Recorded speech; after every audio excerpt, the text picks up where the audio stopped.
So cast your mind back then, you're preparing to go and you're getting everything organized and it's getting so exciting. Do you remember what you imagined the Camino would be like? And then how did what you discovered when you arrived on the Camino line up with those expectations?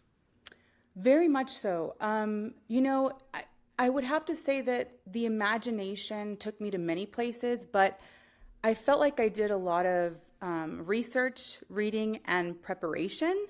I listened to many, and I say maybe somewhere around 200 plus hours of podcasts, aside from watching different series and shows about it over the years, and then intensively the couple of months leading up to my date, my departure date. But I would say that for me, it was a lot of imagination, but for me, I think I'm the type of person that it's important to be prepared.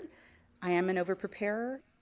But I felt that the most important thing for me was to let the imagination go wild and let be what's going to be. And so for me, I felt that it was necessary to arrive and let everything just fall into place. And because of that, I chose to go at a time of the year where I knew it would be easy to not plan and prepare so far in ahead, to not be stressed out, and to let the Camino lead me and to bring to me what was going to be necessary for me and my life's journey every day, every moment, one step at a time. Yeah. And so many things fell into place. And so what I imagined was true. A lot of the things that I had heard as far as advice from your podcast, other podcasts, different social media group postings and words of advice, so many things were incredibly helpful. But the most helpful thing to me, what served me the most, was allowing myself to just live in the moment and be present in the moment, as far as having an imagination of what I anticipated to be, but it was so much more than what I had imagined and what people had shared. It's such an incredible and awesome place that, words, videos, books, so many things do an incredible way of paying tribute to what the Camino is, but because it's so vast, I mean, the truth is that I feel like only by living and walking can you really come to understand, and your imagination just comes to life and explodes. Yeah, no, that's for sure. It does. So you mentioned then that you walked at a time when you felt it would be easier to find accommodation. Where did you start and when did you start? So I started in Saint-Jean-Pied-de-Port on the first day of walking was September 30th. Oh, okay, that's quite late then, yeah. Yes, and so that's when the journey officially began. Interestingly enough, I had reservations for the first few days, meaning when I arrived in Madrid, when I took the train from Madrid to Pamplona, stayed the night in Pamplona, caught the bus from Pamplona to Saint Jean. So I had reservations for those like 3 days. Mm-hmm. And in Horizon, but I allowed myself the freedom and flexibility to be open. And what I'm talking about in those first few days is my plan was to begin my journey walking on October the 1st. That was my plan. That was my plan based on my reservations. But, oddly enough, I started on an evening walk on September the 30th. Not on an evening walk, on an afternoon walk. Well, no, it was an evening walk. The thing is, the first night that I arose in Saint Jean, I dropped my bag, wanted to walk around town, and I ended up making friends with Jose, my Camino brother, my first Camino brother. And him and I had an incredible connection, and we decided to take an evening walk before community dinner. And he was going to take off the next day, early the next morning. And both of us had arose and decided to do our journeys on our own. And that was the plan. And so I promised him that the next morning I would wake up, meet him at breakfast, and walk him out. And as hostel, or the albergue that we were staying at, had a requirement that all pilgrims, regardless of how long your accommodation stay was, you had to leave. You had to vacate the Yeah, premises for the morning yeah. and then return in the afternoon. So I thought, well, I have nothing to do, so I'll just walk with you however long I feel like walking. I'm just going to walk with you. I'll walk out and we'll talk and have a wonderful start, and it's so beautiful out there. How could you not?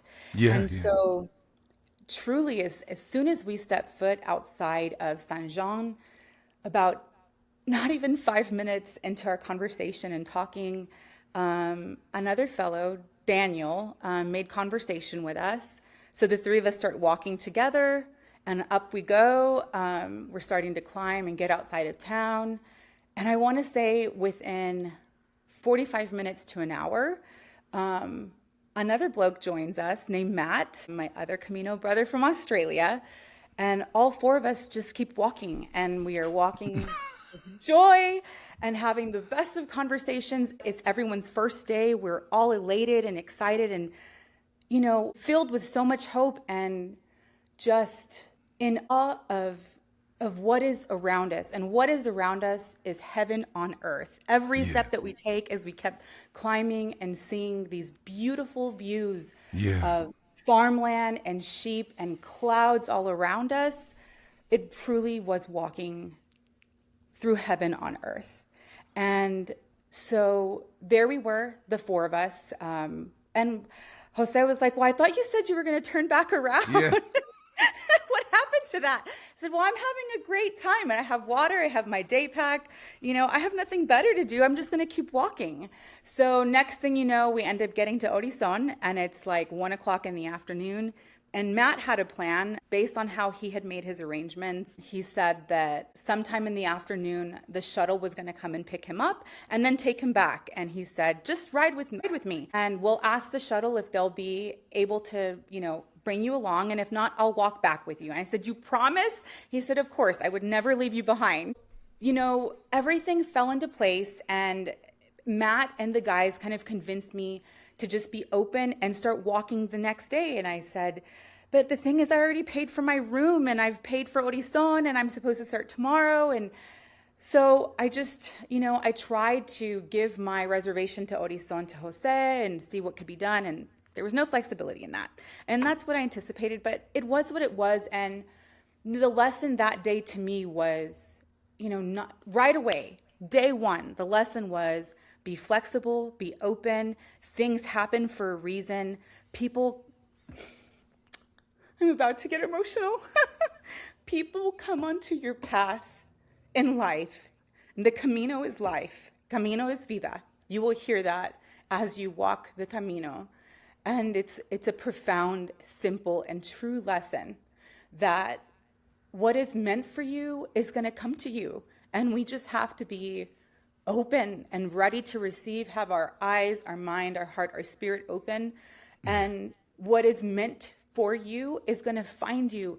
The people, the community, the Camino family that you make is going to have the most profound impact in your experience on the Camino. And it is just the beginning of the most incredible, profound life experience that you'll have. Yeah. So going back to that first day, day one, so many incredible things happened. I mean, with the most profound weight. And I thought, why am I going to worry about the expense I made? The room reservation that I'm going to give up is going to serve somebody else who needs it. Maybe who has ailments or cannot, maybe the weather will change. And I want to continue walking with these three incredible souls that I've made that have come into my Camino for a reason. And, I didn't know what the reason was at that time, but I cannot tell you the profound lessons that have come from the encounter, the relationship, and the connections that I made with those three incredible souls, of which two of those souls are, to me, like my two deepest and most important Camino brothers and relationships that I made. I mean, I have everybody to me as a Camino brother and sister. Some are just closer to you than others, but everyone to me is a Camino brother and sister.